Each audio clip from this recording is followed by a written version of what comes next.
Mä oon Stina Irving. Tänään me ollaan täällä Ounasrinteen koululla tässä retkeilemään. Ja päiväaiheena on hygienia ja terveys maastossa. Mennään katsomaan tarkemmin, mitä spesialisti hommaa. Spesialisti on pakannut kaiken muun tarpeellisen. Siellä on nämä hygieniakamat. 1. Pyyhe. Älä koskaan mene hikisenä nukkumaan. Tulee aika äkkiä kylmä ja sit sairastutaan. Sitten käsidesi. Kaikki varmaan ymmärtää, että miksi. Siellä on aika paljon pöpöjä. Astian pesemiseen ihan perus tiskiharja. Tää voi myös katkaista, jos siltä tuntuu, ettei reppuun mahu. Sitten puhdistuspyyhkeitä. Aivan uskomattoman kätevä homma. Kun lähdet retkelle, aivan mahtavaa.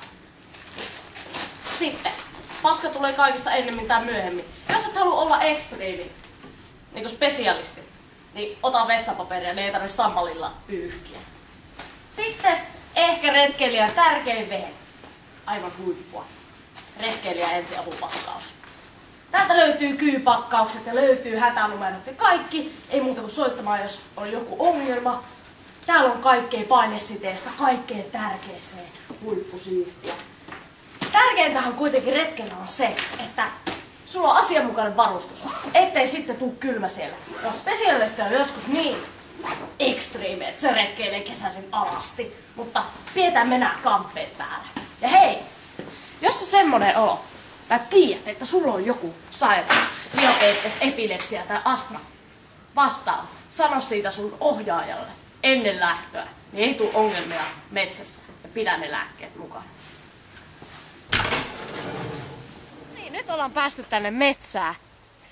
Ja ehkä tärkeintä leiriytymisessä on riuunteko.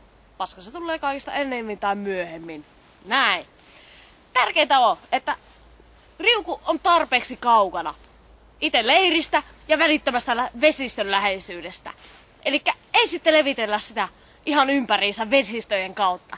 Joo, me ollaan saatu meidän leiriin jo 1 riuku pystyyn ja näköjään täällä on meillä assistentti jo kokeilemassa sitä. Jaa, miltä se riuku tuntuu? Ihan hyvältähän tämä on.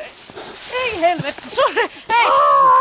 Joo, just tätä varten otettiin nää mukaan. Sori hei, oikeesti putsaa itses, jätkä on ihan tavarassa. Mennään tästä seuraavaa hommaa, joo. Suomessa voit juoda vettä virtaavasta veestä missä vaan. Lapissa voit juo ihan mistä tahansa. Mutta jos haluat varmistua asiasta, niin keitä vesi tai käytä vedenpuhdistustabletteja. Meitsi kuitenkin näin kokeneena eränaisena uskaltautuu juomaan Lapin lähteestä.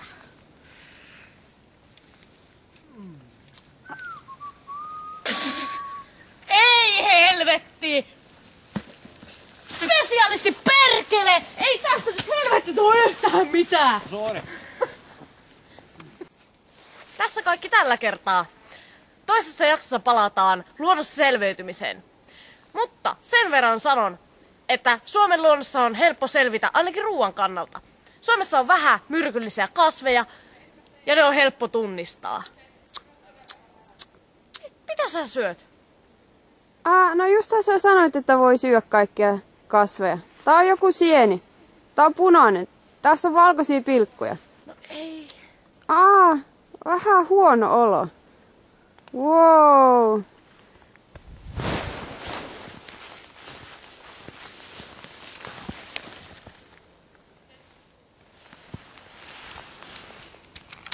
Ei helvetti. Taas yksi kamera myös vähemmän. No ensi vuonna paremmin.